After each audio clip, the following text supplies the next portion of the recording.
All right, welcome into the BFR Podcast presented by Sports Mockery. Yeah, I mean, all right, that was a good show, right, boys? No, for real. Right. Bears lose in, I'm not even going to say Bears fashion. I guess you could say that. Just an absolute brutal game. Overall, we don't have a lot for you. We're just going to give our instant reactions, raw emotions to this one. So if you're here, first of all, this week, give your fellow Bears fan a hug. All right. If you see him, dap him up, hug him. It's going to be a tough week. But at the end of the day, the Bears offense did not play well. They played pretty poorly, honestly, all the way up until that fourth quarter where the Bears and Caleb Williams led his offense down multiple times and honestly took the lead with 30 seconds left, boys, right? 40 seconds, whatever it was. And then that Hail Mary just killed us, right? At the end of the day. So I'm going to give my how I feel here, but I'm going to step back for a second. I'm going to let you go first, Ficky. Then we'll go to Jack. And the guys in the comments, if you can, first of all, hit that like button. I know it's hard to do right fucking now. But if you hate Hail Marys, you hate whatever we just saw, hit that like button for us. We're going to be here for the next hour talking with you guys through it. And of course, it's going to be a tough week. So Fick, how are you feeling, man? Not great, but to be brutally honest, I didn't feel great through most of that game. 98% of that game, I did not feel good. There was a graphic that came up, right, showing Caleb Williams passing yards. For the first 3 quarters, the man had 36 passing yards. For the first 3 quarters, the man had 4 completions. You had 1 more completion than quarters played. That is incredible. I never thought we'd have another game where we talked about this, Jack and I on the spaces on Twitter. I did not expect that we'd have a game that was worse than the Titans. We had the Titans game and we walked away and go, well, hey, look, only things can get better, right? That's the lowest of low. It can't get worse than that. And 6 weeks later, after a bye, this offense can't, I'm not even talking yards, can't get more than 4 completions. Incredible work. Hats off, round of applause, because I'm almost shocked and impressed to have such low numbers there. Now, I will say, got to give credit to Caleb for bouncing back in that set. It was really not even the beginning of the fourth. It was the final 5 minutes, right? Marching down there on those 2 drives. Obviously, one of them was a fumble from Kramer. And then the second one, you get the DPI from Keenan Allen on Justice, and we get a Roshan punching it in. So that's great to see. That is great to see. But even if we won this game, I'd have been happy, right? But I'm still walking away and say that offense was dog shit. It was complete dog shit. You're not going to give me just 90 yards of excitement at the end, and I'm going to be like, oh, the offense looked good. It did not. We talked about it in our pregame. This was across most statistics, this defense is a bottom 5 to bottom 10 defense, particularly against the pass. So why the hell can this team, with weapons like Cole Kmet, who didn't get a catch till the 4th quarter, didn't even get a target till the 4th quarter. Weapons like Rome, which every time we fed it to him, it looked good. Maybe we should do that more. DJ had 2 targets and made a big one at the end, and glad he came back on the field. And then Keenan Allen, who I think was targeted the most. So it's just, I don't understand the game plan going in. I don't understand what Caleb was seeing out there. Also, he's missing throws left and right. So it's the same old Bears offense that we've had since week 1 that we thought we got over because these past 3 weeks just look good. Defense, I have nothing to say. They're the only reason why we even had a chance in this game, because they held the number 1 scoring offense to only 18 points, and 7 of those came on a Hail Mary at the end. So again, the streak of holding teams under 21 points goes to 13 games. But it's just fucking incredible that this offense with the number 1 quarterback picked out of this draft that everyone's highly touted about can't get more than 150 passing yards. That's 4 games this season that he hasn't had more than 150 passing yards with the weapons we have. Even if the line's not that great, you can find ways to get people the ball. It makes no sense.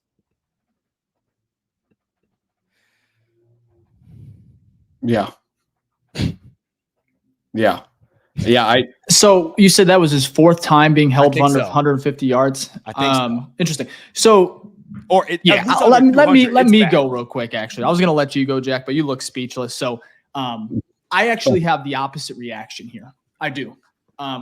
Caleb Williams is a rookie. Jaden Daniels looked good. He wasn't great. He wasn't perfect, right? Both QBs didn't turn the ball over. I know they're giving that fumble to Caleb, so maybe he did.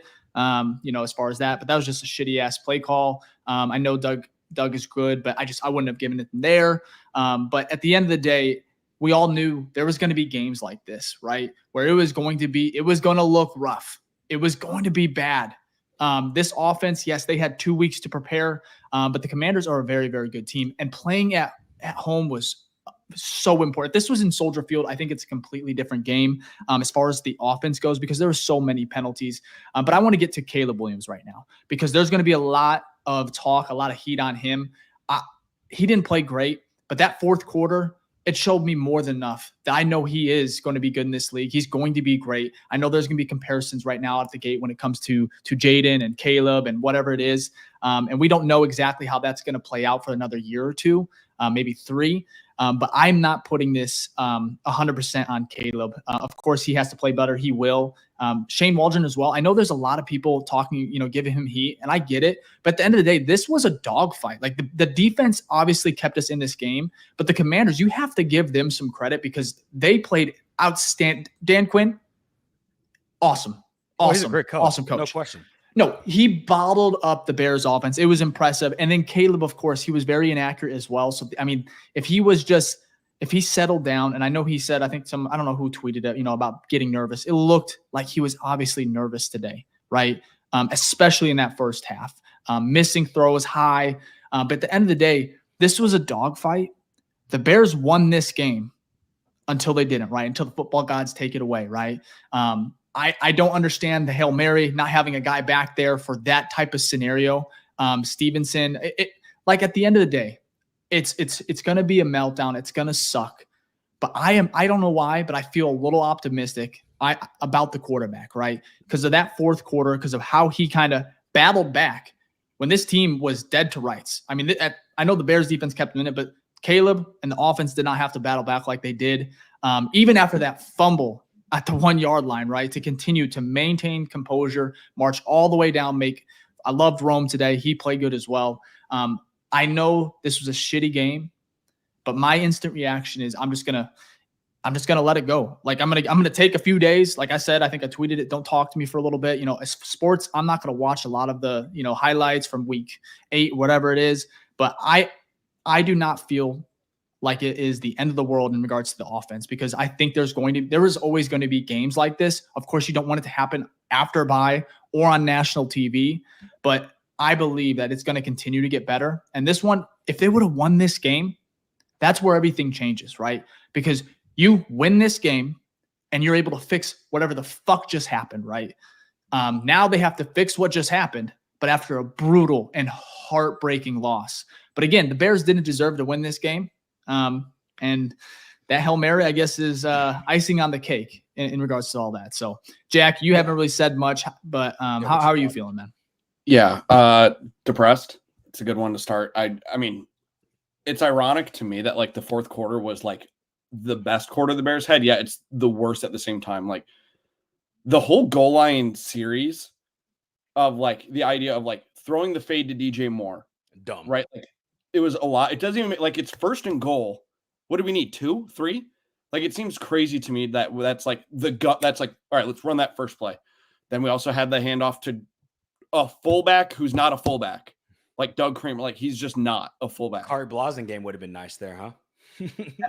Ficky, you would have been nice there, man. It's just like I just don't understand, like, what? Because if But that's third and goal, let me say this: were we not just praying Shane Waldron and Doug and how it was unstoppable the last couple weeks from the bye? Oh yeah, because blocking. We were the same blocking. team. No blocking. I didn't know he was going to be getting handoff. He got a handoff one game though for that third 2 weeks ago on the third or fourth. It was in the midfield. It was just a little. I don't remember handoff that, but yeah, I don't want. there. He should not be getting handoffs. That's right. Yeah, I'm just like. Dude, I more mean like if that's third and goal, let's say, and we just got stuffed twice with Roshan or Swift or whatever. If it's third and goal, and we're like, let's come up with something quick. Let's be sneaky. Let's try this. Fine. That being second down, or was it first or second? I think it was whatever the hell it was. It was one of the two. It was the worst fucking call I possibly could have imagined. So like seriously, like I just think I don't know. It's just frustrating that like we always have. I feel like we lose games by always trying to be like extra or like there's always something weird that happens. Like Hail Mary is like Aaron Rodgers did this shit all the time. And then now it's like we had to deal with the fumble, and we had to deal with Hail Mary all in the same. Like, it's so complicated. And I wish it was just a simple game, because it is a simple game. It really is. Like, score points, score touchdowns. It's easy. But I feel like we always have to overcomplicate it, and it just sucks. And it's so frustrating. And it's like you just said it, Dave. Like, we had the game until we lost it. Like, we did. And it was I see a lot of people talking about the no holding call. How do you guys feel about that? They don't call Hail that. Mary. They don't call that in Hail Mary. Mary. They never do. Jaden's scrambling. I'm not saying it's not a holding. I'm saying even Kyle Long was talking about, like, they never call that. Is it a holding? But they don't. It's NFL. Just like how they don't call pass interference on Hail Marys either, even though a lot of times there are. They never call it. It's just one of those things. The thing isn't even the offensive lineman. You have plenty of people back there. There should have been one, like safety, like all the way back for those type of situations. Unreal? Yeah. Yeah, but you know what? That's not even the point, though, because, again, we win this game. The defense did enough, like every week this year. I mean, every week this season, to keep us in it to win the game. This is the third game now that the offense has not done enough by a big margin. I'm not saying, oh, you need to drop 50 or 40 or 30 like you did some of these games. You needed one more touchdown. Or a field goal, even at that. Caleb Williams took a horrible sack to knock us out of field goal range, which we hadn't seen bad sacks since week 1. So we're starting to see that come back up, and that's going to happen. My thing with Caleb is not poke that hole right there. Karan Amagati, or whatever his last name is. I know he had a great play without Swift touchdown as far as the 2 blocks. Oh, yeah, it was a bad play. His first 3 reps, that sack you're talking about, was a direct reason why Caleb had to, and you can't take the sack there, just go down, but he's fighting for his life back there. No, I get that. But you got to understand your field position. You fall. Like, you're in that field goal range. You know that, first off, you don't take sacks, but if you have no choice but to take a sack, you fall down, right? That you can't go out of position. That literally cost us the game, right? We lost 18-15, get a field goal there, tie game, even with the Hail Mary. So little things like that, he'll learn from that. But I think the biggest concern is I'm not walking away from this thinking that Caleb isn't the future. He is. It's just infuriating to see someone who is touted with all this talent have such dud games. He has really great ones, and then he has ones where it's like, have you played quarterback before in your life? Now, there'll be flashes in it, which gives you hope, right? Like in the fourth quarter, he had plenty of flashes. But you're going into the half with 36 yards. I don't care if you're the first pick or if you're the last pick. That is a horrible, horrible performance. And yes, there's a lot of variables that are tied into offensive line play calling, obviously the quarterback and the defense you're facing, but you can't walk away from that and be like, oh, that's acceptable. That should never, ever be acceptable by any quarterback in the modern day NFL at the rate at which you pass. So that's where I get infuriated, because I'm like, how? You look on paper. We talked about this team. We know about the offensive line issues, but we talked about the weapons. We talked about how Shane Waldron was a good play caller. We literally talked about this stuff last week and the week prior. So how, after a bye, which Flus has been good after byes, do you come out and just shit the bed? That's where it doesn't make sense. That's where it's infuriating, because you're like, you had plenty of time. We have these weapons. What did you do? Well, he didn't have plenty of time.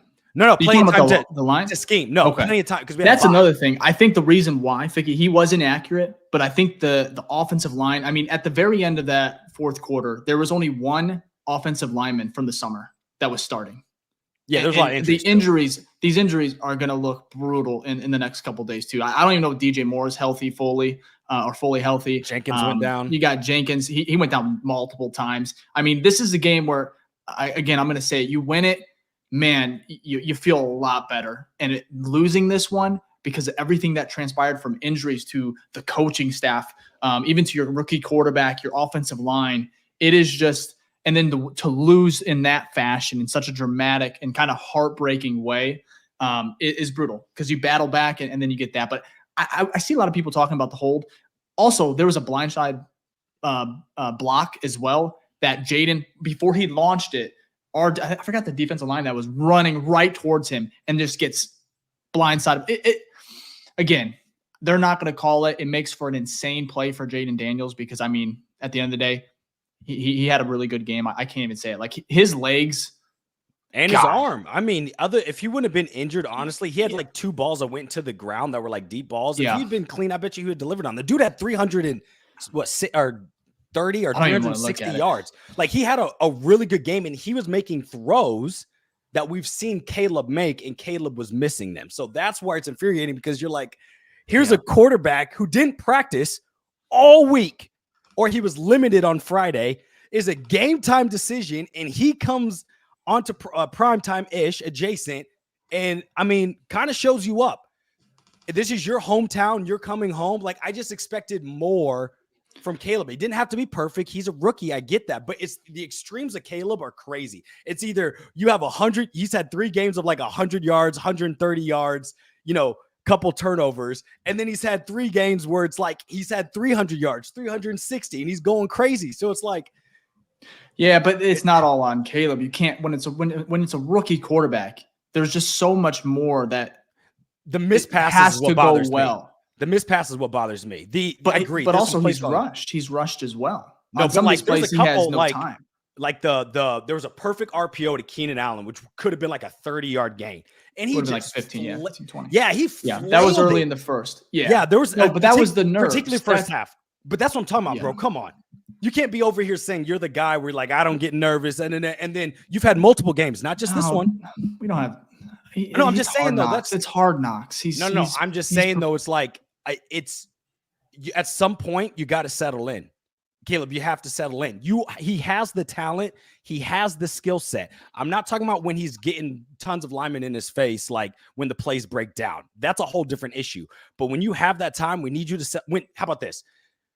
We used to talk about this with Justin Fields, right? Justin Fields on the slammed, like the easy plays, he would miss. And we'd be like, dude, what the heck? But on some of the like crazy plays, he'd be like the stuff only he could do, he would do. We saw that with Caleb Williams a couple times, scrambling and throwing across his body, some of his side angle throws. You're like, Caleb, that's crazy. Only you can do that. But when there's easy plays, specifically on 1st and 2nd down, that just gets you 2 or 3 yards, 4 yards, that really helps set you up and doesn't have the 3 and out, which we had 50 million of them. Those are the ones I'm like, Caleb, we need you to settle in, settle down, just deliver. That's not a hard one. He's making it harder for himself.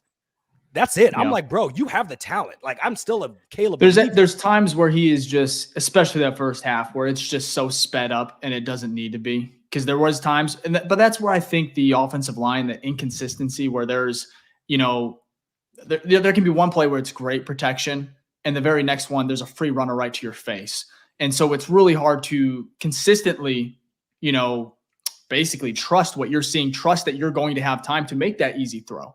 But at the end of the day, you're right. He was inaccurate. He did not play well. But at the end of the day, in the 4th quarter, multiple times, multiple throws, he battled back. And the offense, not even just Caleb, but the offensive line that was banged up.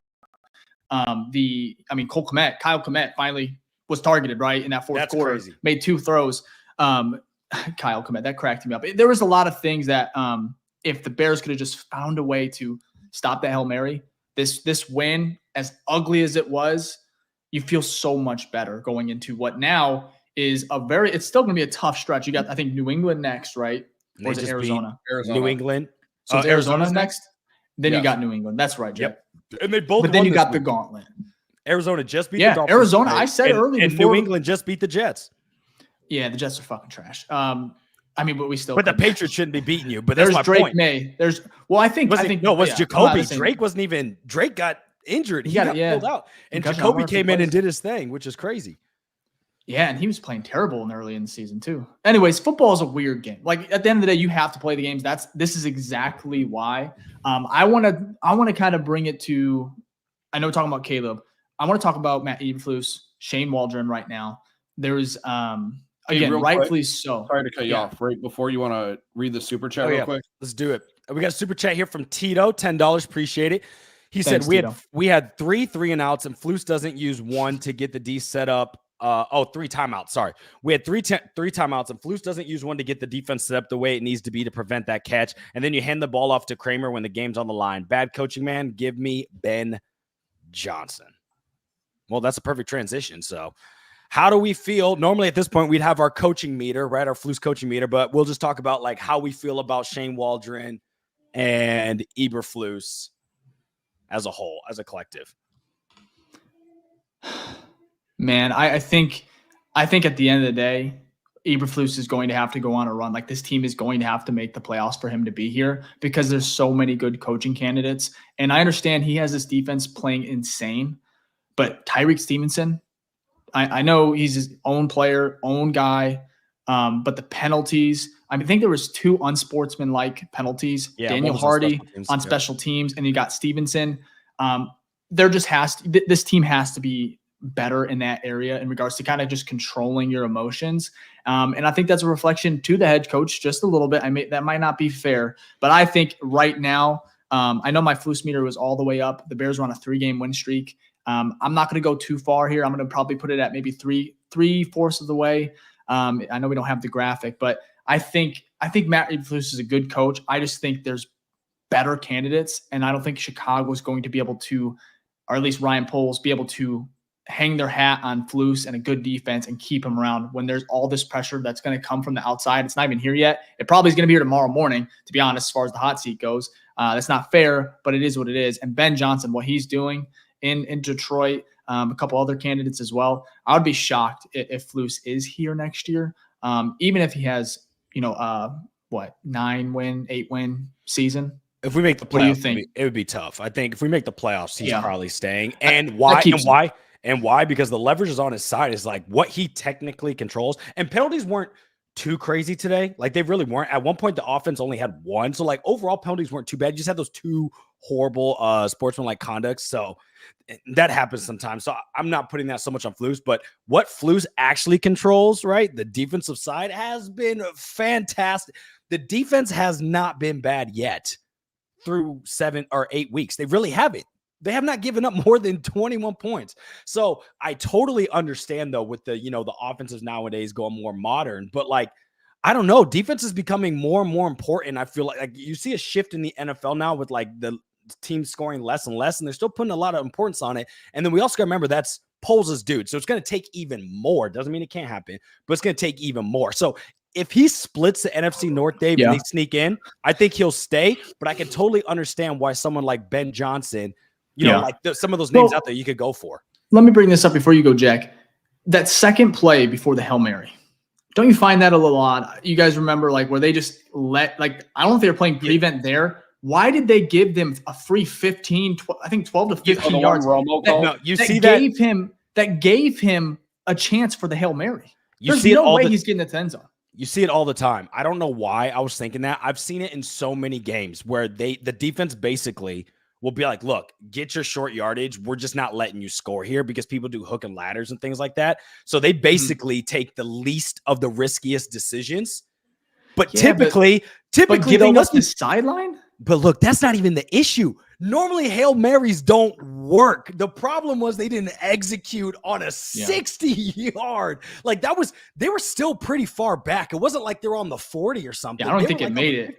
It tipped at the 1 or 2 yard line. Yes. So that's the problem. The problem is they all bit up to make sure that no one caught it, and it literally just tipped backwards. So I get it, though. Monday morning quarterback, we can look at like this, that, a third. But the thing is like they had an opportunity to win it there at the end, and great teams. I'm not saying we're bad, because we still have a winning record, but great teams find a way to win that game. Kind of like how we did week 1 against the Titans, right? So I'm hoping, because there's going to be close games. Like, this is not going to be the only close game, as we know. The NFC North, there's going to be some close games, hopefully, and we're going to have to figure out a way to get through them.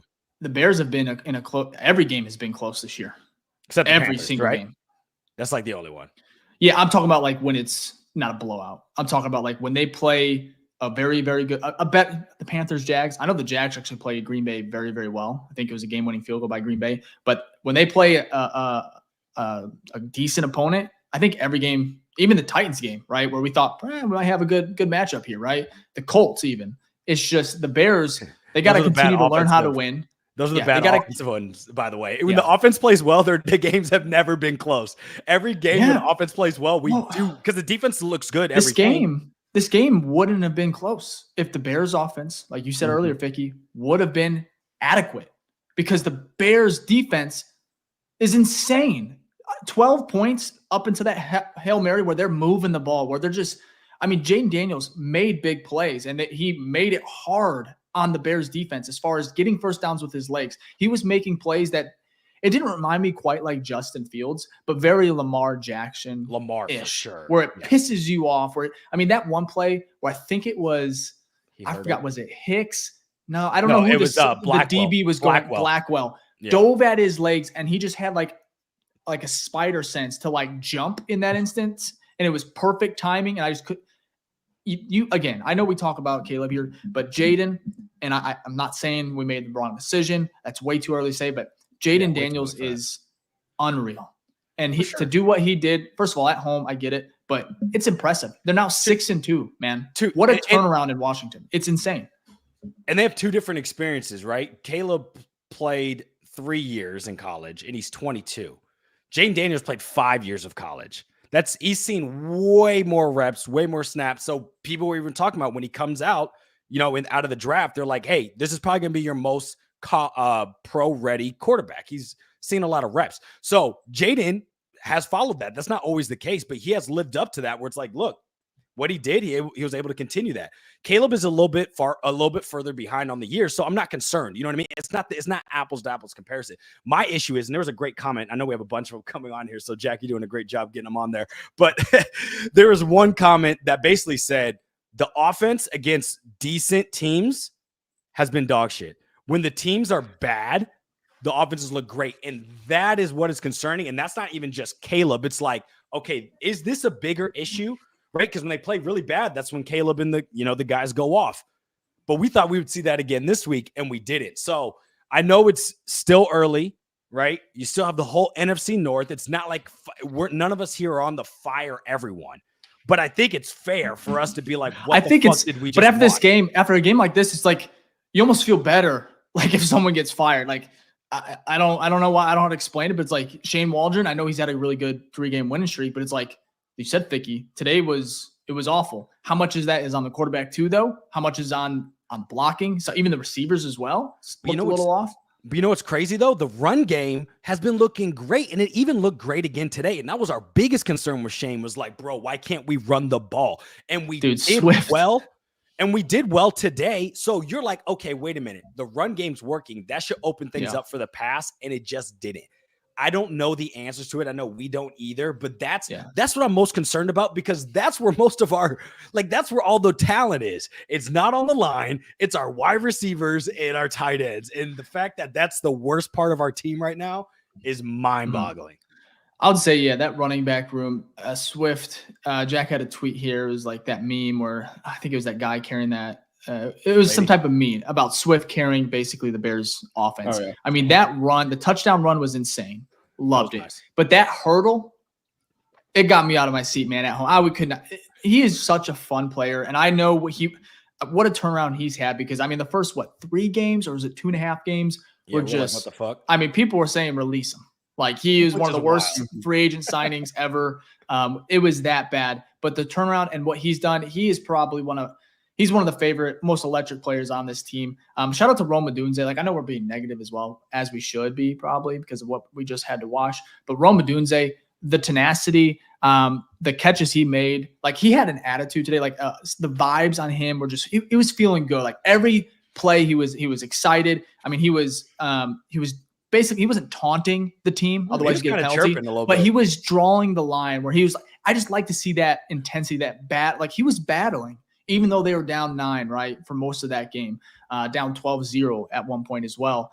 So Rome, I know he didn't have a big game, but I really, really like what I saw from him just from the routes. I mean, one of those, that one on the right side, in and out was disgusting. It was filthy. But yeah, so many weapons, and it's just the offense did not vibe for most of this game. Let me ask you, Jax, you haven't talked in a minute. Are you concerned about the target allocation of someone like Rome? Today he had 6, which is fine, you know what I mean? But like, I don't know, even with DJ this week, and I don't mind targeting Keenan, and maybe it's just like people aren't getting open. I don't know, but it just seems a little bit concerning that some of our star players are not getting the ball enough. Yeah, I get so the Rome specifically, I said this in like our preseason show. I remember saying this is like when Waldron came to Chicago, like I sort of interpreted that he's going to get that JSN treatment because again, I compared Keenan to Lockett, and then DJ to DK. It was sort of the same thing. And then you have the rookie receiver learn under these guys. He didn't get the ball. He didn't like it, obviously, from the clip that we know. So it's just, I don't know. It's tough to determine. I'm not concerned, I guess, per se. I feel like a lot of Caleb's passes are just like, they've been throwaways, they've been sacks, scrambles, things like that. Like, it's not like we have like this consistent, like 40 attempt passing offensive scheme where we can be like, oh, there's a few targets here, there. Like, a lot of them are just like shitty balls too. Like, not saying shitty in terms of a bad pass, but like, again, the pressured and just like throwing it in the direction of Rome. Then that becomes a target. Then it's not really a target. So I don't know. I'm not concerned. I'm not sitting there being like, why is Keenan not getting looked at more? Why is DJ not getting looked at more? But at the same time, of course, it's frustrating that like our top 10 pick isn't getting the ball 10 targets a game, you know? I was just rewatching this Hail Mary. Don't ask me why. First of all, guess who wasn't on there? Because I saw this comment, so I had to go back and confirm it. Montez Sweat. Guess who was in a QB spy on a Hail Mary? No idea. TJ Edwards. That's odd, right? Well, if you guys have time, watch this. Montez Sweat on the sideline.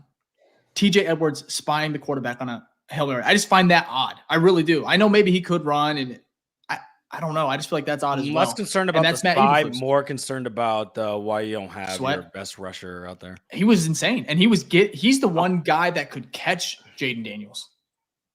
Like, step for step with him. Yeah, because he's. Dave, I want to back you up on what you said earlier about the 6 seconds, and then they had the 3-second out route that played before the Hail Mary. That's terrible. Yeah, I couldn't. I'm with you on that. That is bullshit. And like, I get what you said, Ficky, though. Like, a lot of. Oh, I don't agree with it. I don't agree. It just happens all the time, and I don't get it. You use the defense of like, it's going to happen in the NFL for the hook and ladder and like prevention. Like, we remember it's happened before. However, I would rather 500 out of 500 times rather have Jaden Daniels start running a hook and ladder with 5 offensive linemen than have an opportunity to sit behind the line of scrimmage for 15 seconds before being able to chuck a Hail Mary out.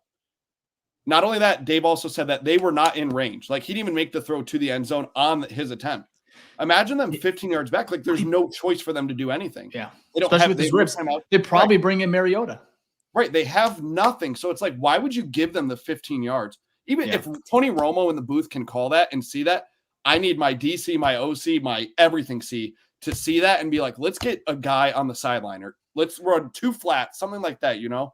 It's just like shit like this that drives me crazy. I agree with you. I do want to bring up this. Oh, sorry. I want to bring up this comment, but because I think this is actually not going to work in your favor. D++, thank you on Twitter for the comment here, but it says Flus plays too soft sometimes. Should have never had that play. I agree on never had that play, but I think his philosophy of playing soft is why teams can't score in the red zone. Like, they march down all the time, and then if they get in the red zone, they like have it's like they forget how to play ball. So whatever Flus is doing, of course we could pick out certain plays, specifically that Hail Mary, but like, I'm not gonna criticize the only thing on this team that's consistently working week after week after week after week. So if that's his philosophy and his play soft and they march down the field, but they only get 3, it's much better than teams scoring 7 on us. So I'm okay with that. But yeah, I agree. And I think there was another game because it came down to a Hail Mary right before our game. Was it? I can't remember because there was like 4 close games in a row. So I can't remember which one it was. That 1 o'clock slate was wild. Electric. But someone else was talking on the broadcast like, oh, I agree with sending like 4 linemen. Like, I want to have 4 linemen down. And one person's like, oh, I think we should have 3, right? So I think there isn't like a agreed upon yet idea of like the best way to handle a Hail Mary. And they keep happening also, which is interesting because it shouldn't happen. Aaron Rodgers has like 10 of them and it makes no sense. You're like, how? Yeah. I mean, dude, Hail Marys don't work until they work. I think someone commented, that's it. Like, they're Hail Marys. It's rare, but it happens, and you just can't stop them because, like, that's football. Weird shit happens. I think execution for Matt Eberflus in that defense on those final 2 plays wasn't great. But again, it's a Hail Mary. Like, the odds are you still stop it. You still swat the ball. And the fact that it tipped backwards instead of forwards, crazy. And shit. Someone's there. And I think it was Stevenson's hand. Like, I'm not blaming Stevenson, but it's like, damn, that sucks. Like, bat it down, intercept it. Jalen Johnson, like I would have liked that. Would have been cool for him to come down.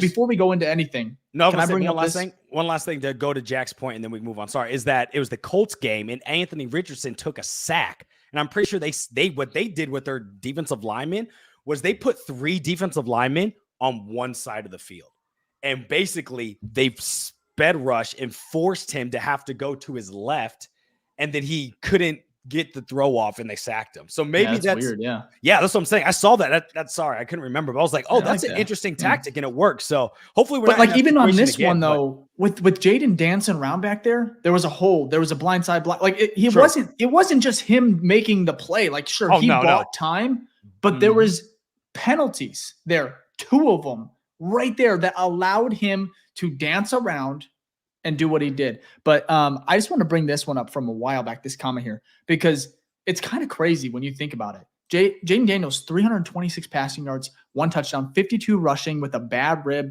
against a top 5 defense. I know he's at home, but that is unreal. And I'm not saying that decides who is the best pick, whatever. It decides today. But it tells you what today, and it shows you that Jaden Daniels and the coaching staff, they really got this thing going in Washington where they are just firing all cylinders to do what they did against a Bears defense that was I don't know. I think that's just impressive. Then on the flip side is the complete opposite. Bottom 5 defense. Yeah. And it is that's why it's infuriating right there, because one stepped up against the challenge and surprised folks, and the other one, with a multitude of reasons, which we've gone over, did not, right? So, and that's why we lost the game.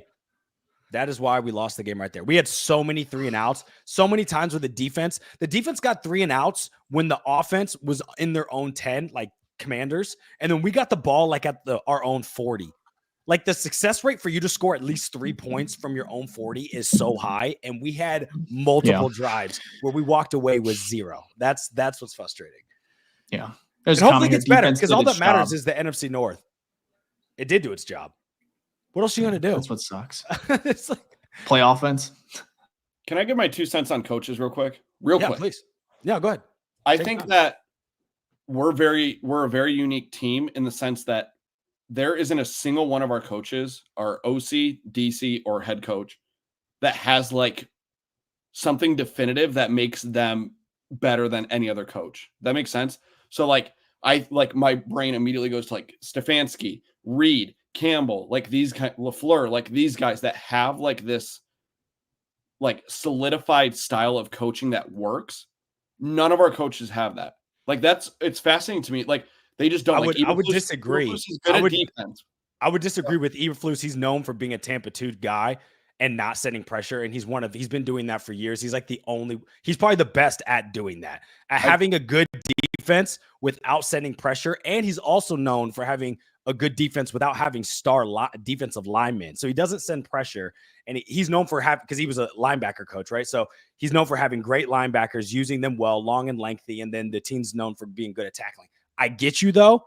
I think the issue is more that we've never had anyone offense that's ever been somewhat, because even our last best coach that was good for a long tenure was a Tampa 2 defensive-minded head coach who came from the Tampa 2 Tony Dungy tree in the Bucks, Lovie Smith. So Tampa 2 in Chicago, if you look at just wins, when we've won the most, it has been because of Tampa 2 defense.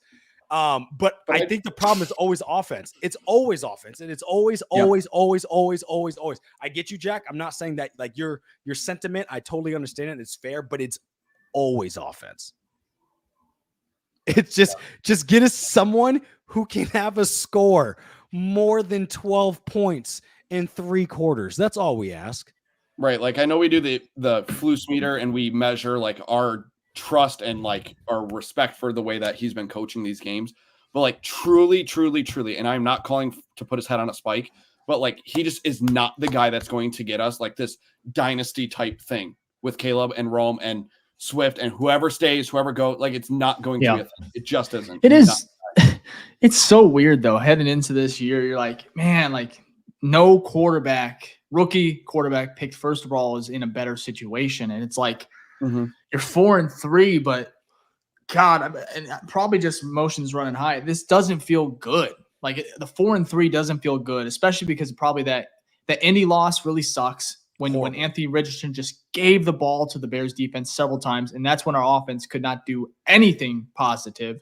And then you have a game right here where you shouldn't have won it, shouldn't even be in it, and you're about 12 seconds, or actually a second away from winning it, right, on a Hail Mary, and you lose that way. So it's like, Bears fans, we don't have it easy, and I mean, they do find a way to just lose games in such odd fashion, man. Like the such thing is, weird. this team is still set. Like in the immediate moment, we all can fan out in the way that we want to fan out, and we all can vent and we all can bitch and all that. That's all fair. Like I've done it plenty today, right? But in the long term, the team is still set up for success, right? Cap space, we're like 5th in the NFL. Draft picks, we still have 2 seconds next year, and one of them's looking like a late first, right? Because the Panthers are garbage.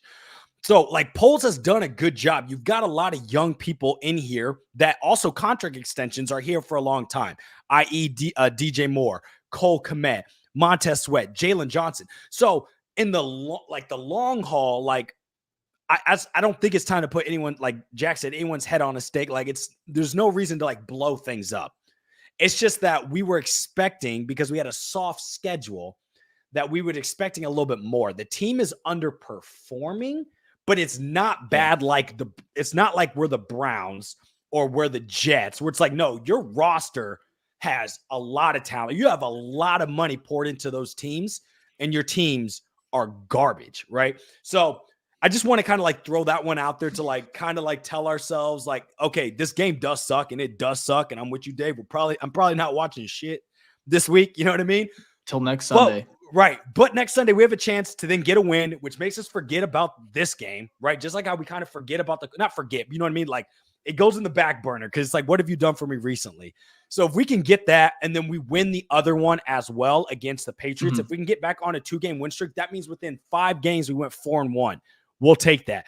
NFC North, that's a whole different story because there's a lot of good teams there. But yeah, that's what I'm hoping for. If we can do that and walk away, I know we wanted 7-2, but we walk away 6-3 for a rookie quarterback. Anybody would take that. The Commanders are like, that's why they're so happy, because that's what they're going to be. So like, there's still hope. And again, it all matters about Caleb being right and ready to go, and this offense humming against the NFC North, because that's where you make the playoffs or not. All these other games are good to get you in position, but that's how you win the division, is you got to beat the teams in your division. So with this, it's like, are we going to get this game? Or are we going to get the Jacksonville game? You know what I mean? From an offense perspective, that's the problem we don't know, and we don't have an answer for. And that's why we're always like going into these games, anxiety on high. Because we're like, what the fuck are we about to watch? I think when you look at the stats going into this game, the Commanders' defense was one you thought the offense could have kept this thing rolling too, right? That was our biggest, talking point, was the Bears probably going to be able to score points. It's, can the defense stop Commanders and a Jaden Daniels led offense? And we didn't even know he was going to play up until early, like midnight, 1 a.m., where we got the news that, hey, it's pointing towards him getting the start. And I thought he was playing the whole entire week. I just didn't believe he was going to miss this one, especially. No, you're right on that one. Pain tolerance. You're right. Yeah, I mean, but he's a gamer, dude. And at the end of the day, the Bears, I just could not believe. Yeah, we're going to look back at this one similar to, I think, how we look back at the Indy game. I still feel like we should have won that one. I still hate that one. Still stings. And so for me, this one, even if we win the next 2, we start out 6-3 going into our divisional games, I'll feel good. But it's like those 2 right there. You flip those results, of course, and you just feel so much better, and you have so much room for error. Because right now, what the Bears are doing, and that's what happens when you kind of got a rookie quarterback and where they're at as far as like that growth. And then, of course, Shane Waldron, and where he's making progress, but you could say this was 2 steps back, right? You easily could say that. You can make that case. And now you just don't have that much room for error heading into the next back half of the season. It's just not good. Like, you can't lose games like this anymore. Like, your room for error is 0, especially because the NFC North is insane, dude. It's an absolute war, and the Bears are at the very bottom. And I'm not even saying that. Like, at the standings, they're 4th in the division. Standings. Yep. So you know what's crazy, Dave? You said no room for error. I'm looking at our results of our games so far. Out of what we played 7 games, I think. Yeah, 7 games. Correct. How many of those games have been decided by a touchdown or less? If you had to guess. Did you say out of the 7? Out of the 7. Yes. Okay, of our games. So, what, 4? 5. 5, dude. So our 2 blowout games. Yes. I thought we had one more. We won by 10. Yeah, no. So every game has been set. So again, the defense has kept you in every game. What determines it? I think someone had a comment. I know we have tons of them, but it's like if the offense clicks, we win. Not even like blowout like the other ones. Like if the offense is just feasible, just average, we win games. So I'm hoping that we can figure out like what I don't think we figured out yet, like what is the identity of the offense.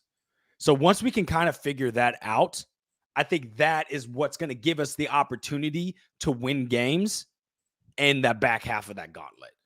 Because I still feel comfortable. Let me know. No, you're good. It's the last thing. Because I still feel comfortable that this defense is going to keep us in, not maybe every game, because that's hard to do, but they're going to keep us in 80 to 90% of the games. So all the offense has to do is just decide to play football. You know what I mean? At least in the first half. Because another fun stat is that in the first quarter, this team has scored a total of, drum roll, 10 points. 10 points in the first quarter. That's 7 quarters of football that you scored 10 points. And Dave, you talk about it every week. Man, just want this team to get up, to start fast, and they have yet to do that. So, except I think they did against the Panthers game. I think that's where they got their 7. So, but yeah, sorry, Jack, go ahead. Yeah, I was just going to say, I have mini breaking news. There's a video that's out now on Ari Myra, a friend of the show's X account. Just tweeted it, yep. Yeah, that shows Tyreek Stevenson taunting the fans through the first half of that entire Hail Mary play where he's not facing the field. He's chirping fans, and then about halfway when the receivers are downfield, he turns around and then runs to the play. That's I just saw it in the group chat, and I mean, I'm not going to say too much on Tyreek, but he's just got to be better, dude. He's got to compose himself. It's not even in that play. Like, this one is awful, and it's such a bad look. And I know he gets back to the play. He had plenty of time to get back to the play. But it's like, focus up. Like, and if you don't know what we're talking about, go on Twitter, type in Tyreek Stevenson. I was watching it. You're good, man. Yeah. Type in Tyreek Stevenson.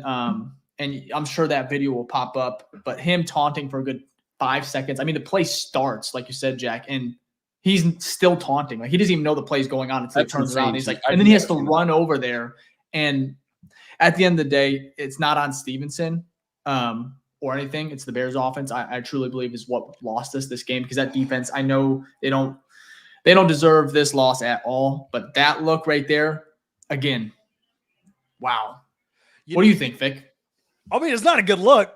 Bad, dude. Bro, look, I don't care who you are. If you're not paying attention during a play, it doesn't matter if it's the first play of the game or the last one to decide it. That's obviously an issue. And I'm sure he's going to get reamed. And you know what? We've seen it in the past. Flus, I'd be surprised. He could get benched. They will bench people for a quarter. In his tenure, he's done that. He did that for Jalen Johnson his first year here. So it's like, I know it sucks for us, but it's got to be something there where it's like, dude, Tyreek, you can't do that. Your skill, you have the skill set, but you can't. He's so good. He's so good, but so bad. That makes sense. You can't be putting us in this. But there's a question here from not a question, but the Steven one on Facebook. If you want to bring that up, Jack. I would actually disagree with this. Thank you for the comment, though. Said Steven said on Facebook, said they're clearly feeling the loss of Brisker and Gordon this week, though. I would say not. This is two, and this isn't just one sample set now. This is they would be better. They would be better. Don't get me wrong. They would be better, which is even crazier.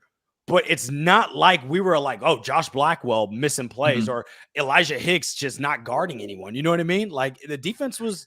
I think we missed the speed of Gordon a lot. For sure. I think that speed, holding, and being able to get to Daniels and some of those runs. To Daniels for sure. But Blackwell was close. And not that Blackwell's a slouch. Like, he's pretty quick. But Gordon's he's a different tier. Like, there's a reason he's top 5, top 3 nickel corner in the NFL. And I just believe we missed that speed. I'm sorry. He clarified. Bring that last one up if you don't mind, Jack. the experience of situational football in the Hail Mary. Yeah, that could have been. They probably would have played better back there, I would assume, hopefully, but we'll never find that out. So kind of crazy. I mean, I hate it. I don't like to because Stevenson is getting so much of the targets because you have such a lockdown all pro corner in Jalen Johnson. So I understand they're not going to go towards JJ. Like it's rare. It's a rarity. There's a reason he has like a 20 QBR rating. So Stevenson is getting, I mean, he gets the shitty part of the stick because, I mean, who else are they going to go to, right? They're going to go towards him. The problem is he lets even Terry McLaurin he literally gets in Stevenson's head. I think it was midway through the second quarter, and then just was there the entire rest of the game, right? He got the unsportsmanlike penalty, fighting with one of the commander's guards or whatever. It's just like, and again, I'm not gonna continue to like harp on this, but it's like Stevenson. I think this is where Flus has to come in, hold him accountable, not do it out in public, right? But just like behind closed doors. Like this is something cannot happen. I'm not even talking about the Hail Mary, but it's like the composure, having that in these big games, especially as we move more. If the Bears want to make the playoffs, they can't continue to shoot themselves in the foot when it comes to these type of plays. So. Jack, we bring up Steven's question here. I keep going to Steven. These are great ones. But I talked about this in the offseason. I want to know your guys' question. I think we know the answer. I mean, your guys' answer to this question. The O-line has to be the main priority of the offseason, right? Hell, it needs to be looked at before the trade deadline. Two-part question here. First one, I know we talked about in the pregame, but let's see how we feel now. Do you think a trade for offensive linemen happens now that we've seen some injuries at this trade deadline? Second question, do you agree that our first pick, maybe some of our first signings in free agency, it should be offensive line no matter what? Like, what's your guys' thoughts on that? Who? I don't know who. It's like I don't want to just send capital to send capital. For the trade? I have no idea. Like draft capital. I just don't know who. Of course, if they can find a way in a not giving up big time capital, which doesn't make sense either, unless it's a big time player, but that's not going to happen as far as like the offensive line and bringing that in. I just don't know what they can do right now when it comes to the line. It's very hard and very difficult to get anything like that is valuable at this point in the season. What do you know? Yeah, go ahead, Jack, please. Yeah, I agree. I'm not knowledgeable enough to know 32 teams offensive linemen and like who's up for grabs and who's not. However, I wouldn't be pissed if we got like some sort of like depth pieces. Like again, we don't need some type of like Lane Johnson, Creed Humphrey-esque player, but like just somebody that can be filled in when injuries arise, because they're going to keep arising. Like it's fact of the matter. And like we don't have depth currently. Clearly, like we got smoked often this game because our backups could not hold off a broken down defensive line. Who do they have that's playing? That it's funny. You know what's funny though? So their rookie pick out of Illinois, Jerson Newton, who I wanted us to go get if we weren't going to get Rome, like if we were going to trade back. It was one of my mocks way back. But he looked amazing, and he had some injuries, but he hadn't looked amazing all season. So he has this breakout game against us, and there was two plays specifically where Coleman Shelton just got beat immediately off the line. And this is a rookie lineman. I'm like, how many times this season have we been? I mean, Coleman's had some good plays too. Obviously, it's not all bad. But how many times when we've seen some of these like bad stacks, it's come from the interior and it's been Coleman Shelton. Like, I don't know if they need to make a switch, or maybe you don't. Maybe he is the best option at this moment, but you have to figure something out, because we've learned this with the Justin Fields experience as well. You have to have a decent lineman in there.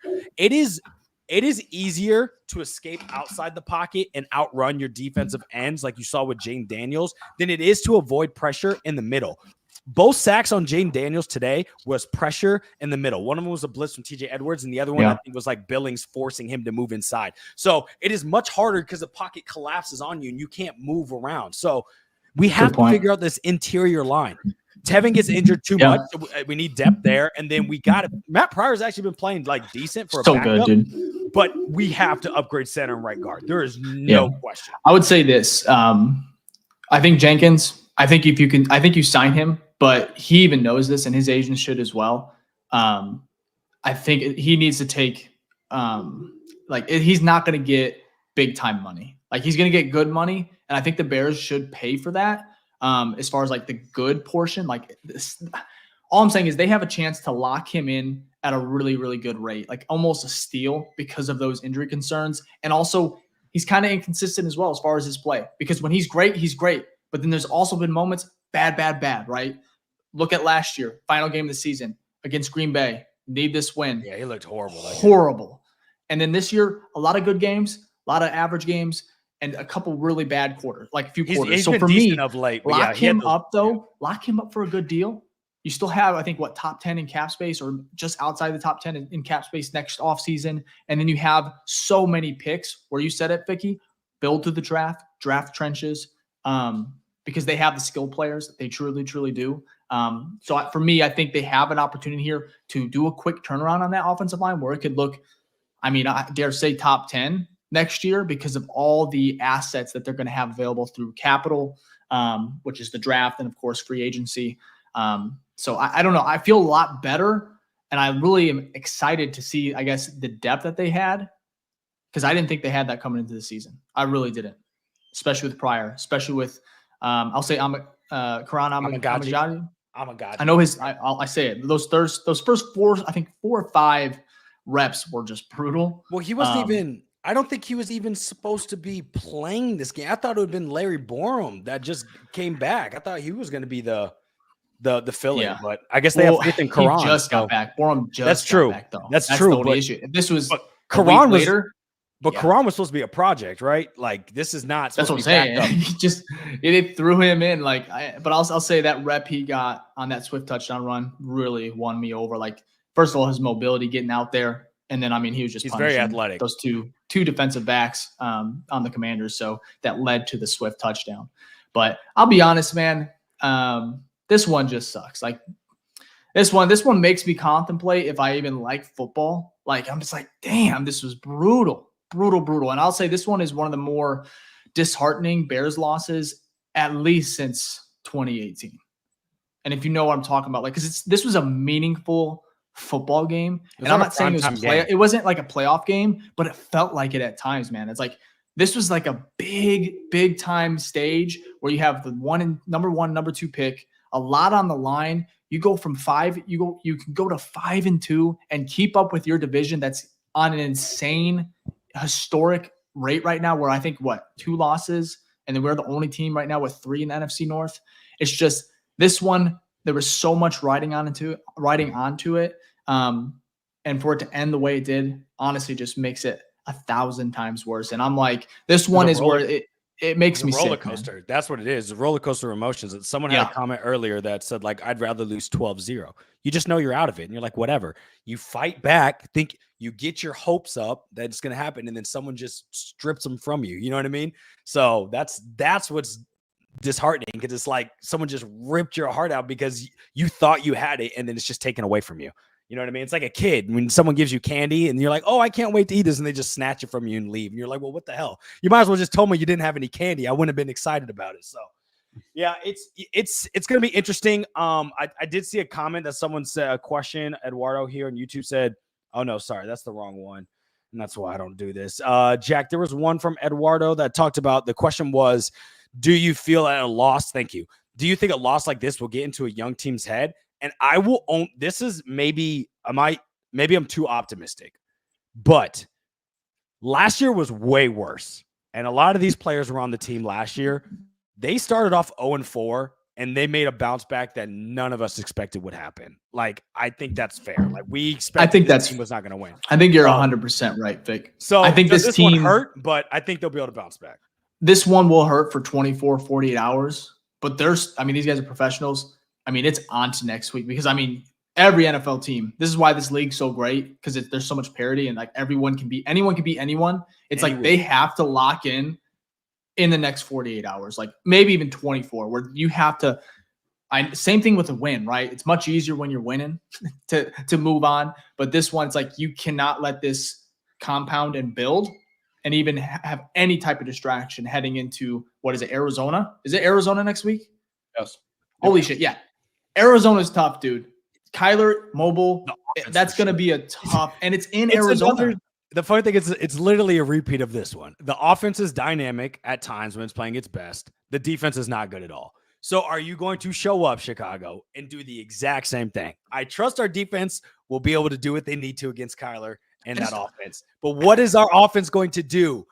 Are we going to get a decent off? Well, no, we don't even get decent. Are we going to get a great offense? Or are we going to get a horrible offense? And that's what makes me nervous as hell. I would rather just have a game where you're like, oh, Caleb looked okay. Like, oh, Caleb was like 18 for 30. Yeah, 18 for 30, 205 yards. Whatever, a touchdown, cool. But we ran the ball well and we won, right? We don't get that. We don't get that. This is why I told y'all to enjoy those blowout games, because like we don't get that. It is very rare. Very rare. So, but hey, it'll come soon. Oh, shout out Tory Taylor, because we didn't bring him up at all. He's still killing. I know. So that's how bad this Bears offense. I couldn't even enjoy the Tory Taylor punts, man. Like it pissed me off. I'm like, Tory is just pinpointing, inside the 5, inside the 10, inside the 5. And I'm like here trying to get hyped about it, trying to enjoy Tory Taylor being like insanely good at his craft. But the Bears offense today was so shitty.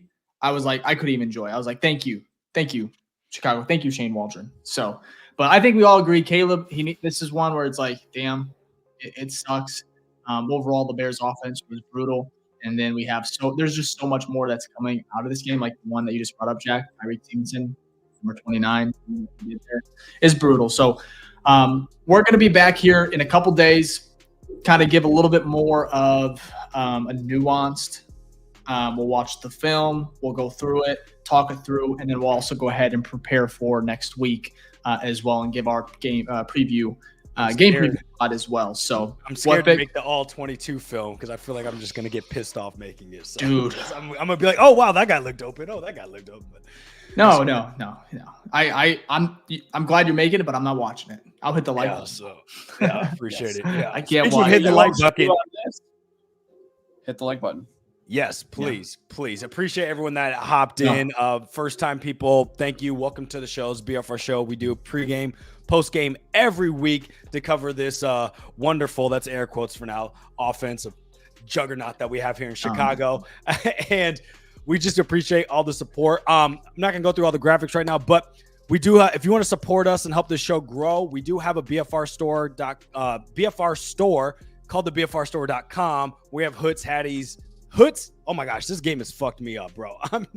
I'm so tired of all of this. Sorry. We have hats, hoodies, shirts. Oh my gosh, bro. And then if you want to support us by joining our growing community on Patreon, you can do that as well. There's a free tier if you want to join on there and just see what we have going on there. But we have exclusives like monthly giveaways for some of our merch. We have private Zoom calls and a bunch of other great stuff that we're working on.